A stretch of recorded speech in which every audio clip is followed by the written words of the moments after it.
Okay, students, now we are going to see three different important topics which are related to the available energy, or rather say exergy. So first one is dead state. So why it is so important in this particular topic, that we going to explain now. Okay, suppose we already know what is available energy. Suppose if I draw a block diagram of a reversible heat engine, so it will look like this. This is a reversible heat engine, and this is the source T1 temperature. From source, some Q1 amount of heat is coming to the reversible heat engine. As a result of that, some amount of work done will be produced by the heat engine, and we know that obviously by second law of thermodynamics, some amount of heat must be rejected by the heat engine. So the Q2 is the amount of heat rejected by the heat engine to the sink with temperature of T2. In this particular case, if we try to find out the thermal efficiency, so thermal efficiency will be nothing but 1 minus T2 by T1. These things already are very known for us, and if we try to find out the net work done, it must be equal with Q1 minus Q2. Okay, now from these two relation, we also can write very easily that thermal efficiency can also be written net work done by amount of heat supplied, that is also known to us. Okay, so if we combine all these equations, so I can write now that W net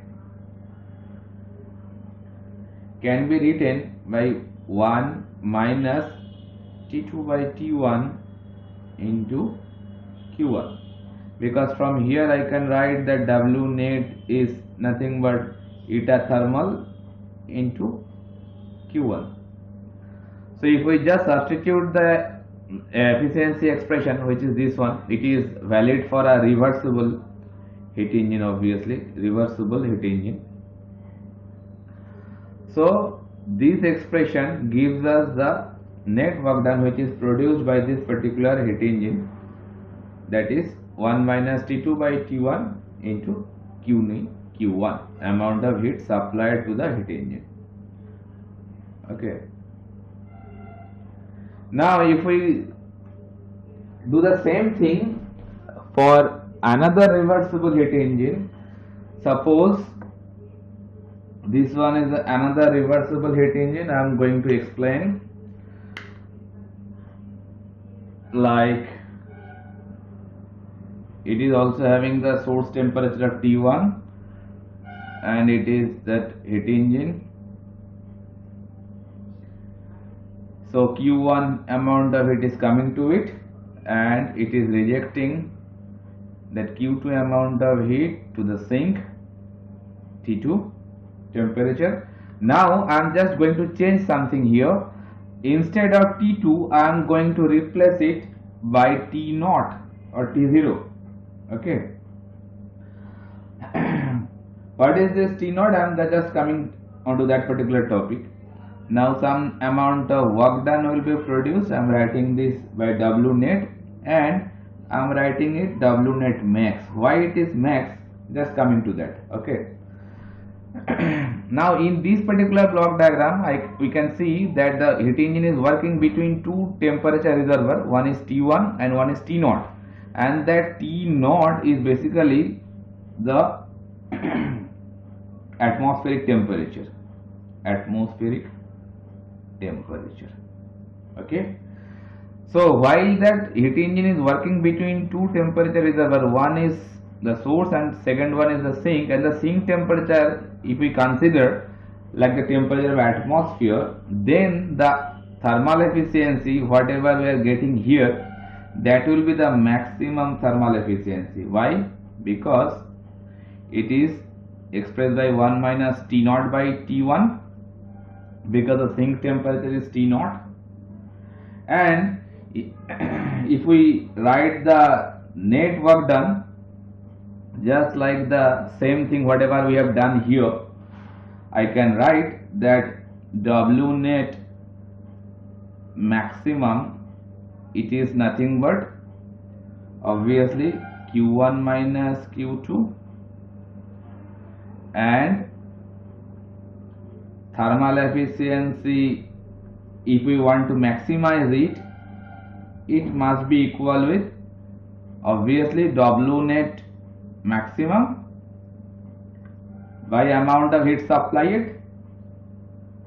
Okay, so if we just combine both the equation again just like this one, so I can write that W net maximum, it is written by 1 minus T0 by T1 into Q1. Now see, just look at these two expressions. While the net work done, I am writing by 1 minus T2 by T1 into Q1, and here I can write the maximum net work done, that is 1 minus T0 by T1 into Q1. The only differentiating parameter, that is I have replaced this T2 by T0, and T0 is the atmospheric temperature. Now just see these two expressions.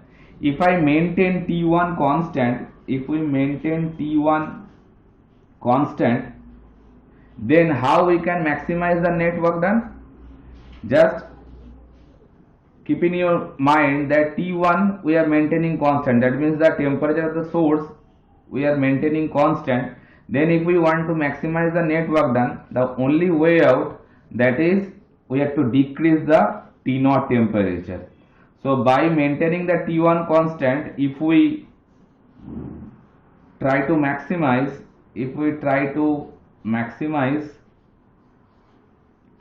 W net, then the only way out is decrease temperature of sink. That is the only way out. That means we have to drop down the value of T2, and the possible temperature of the sink that can be minimum, that is the temperature of atmosphere. That is the minimum temperature we can attain without putting any kind of extra effort onto it. We can achieve the lower temperature than the atmosphere, but that point of time you have to put some effort into it, just like the refrigeration system. You can attain the lower temperature than the atmosphere, but that way you have to put some work done into it by the sun, like compressor work done. Okay, that's why all the refrigeration system consume lots of work. But without putting any kind of external work into it, the minimum temperature what we can attain, that is the temperature of the sink. Temperature of the atmosphere, considering like sink. Okay, so if that is the point, that if we want to achieve the maximum work done by maintaining the source temperature constant, the only way out is just drop down the temperature of sink, and the minimum temperature of the sink we can attain without putting any extra effort into the system, that is the atmospheric temperature. That's why this T0, that is the temperature of sink, if we maintain like the sink temperature, that is the atmospheric temperature, that will give you the maximum work done. Okay, so if we do this T2 equals to T0, if we do that thing, then I can get W net is maximum. Okay, and we already know that maximum available energy, rather the maximum work output we can obtain from a reversible heat engine, that is known as exergy. Already we have explained earlier that maximum work output what we can achieve or what we can obtain from a reversible heat engine, that is known as available energy or exergy, and we can represent that exergy by a symbol of capital X, that is exergy. And exergy means the maximum amount of work we can achieve or we can obtain from a reversible heat engine, and that only can be possible if we continue that heat engine in between two temperature reservoirs. One is the source temperature and the next one will be the atmospheric temperature. Okay, so that way you can get the maximum work output. Okay, and this atmospheric temperature, or rather say all the temperature, it can be the pressure also, that is atmospheric pressure, temperature, enthalpy, entropy. If we take all this thermodynamic property with respect to the atmospheric condition, then those properties are known as dead state properties. Okay, so dead state means the actually the temperature, or rather say pressure of the surrounding, and we consider surrounding like the atmosphere acting like the surrounding. That's why we very easily can say that dead state temperature or dead state pressure, they are the actually atmospheric pressure or atmospheric temperature. Okay, so if we continue the heat reversible heat engine in between two temperature limit, and if the temperature of the lower temperature limit is acting like the sink temperature, atmospheric temperature, then we can achieve the maximum work, then we can obtain the maximum work. Okay, that's why we can define dead state like this way, that dead state means that the process actually will terminate or will end up when the pressure and temperature of the system and the surrounding are equal. If the temperature, that suppose the atmospheric sink temperature and the source temperature, they are becoming same, so what does this mean? That means the work done production will be completely stopped because there is no temperature gradient. Okay, and if the temperature gradient is a steeper one, then the work done will be maximized, and the steeper gradient temperature will be, that means the source temperature and the sink temperature, in between these two temperatures, if the difference is maximum, then the work amount of work we can achieve, that is the maximum work. Okay, so that way I can write now that dead state properties, if anybody asks you what are the dead state property and dead state properties, then I can say that P0, T0, V0, H0, S0, these are the dead state properties. This 0 or not, whatever you say, these any thermodynamic properties having a subscript value of not, obviously you should assume that they are the properties dealing with the atmosphere.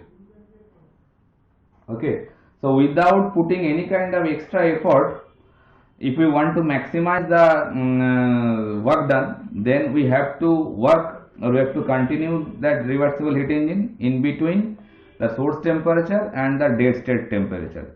Then you can achieve the maximum work done. That's why I have just written that W net maximum, it is only achievable while you are maintaining this kind of relation 1 minus T0 by T1 into Q1. This T0 is the dead state temperature, or rather say atmospheric temperature.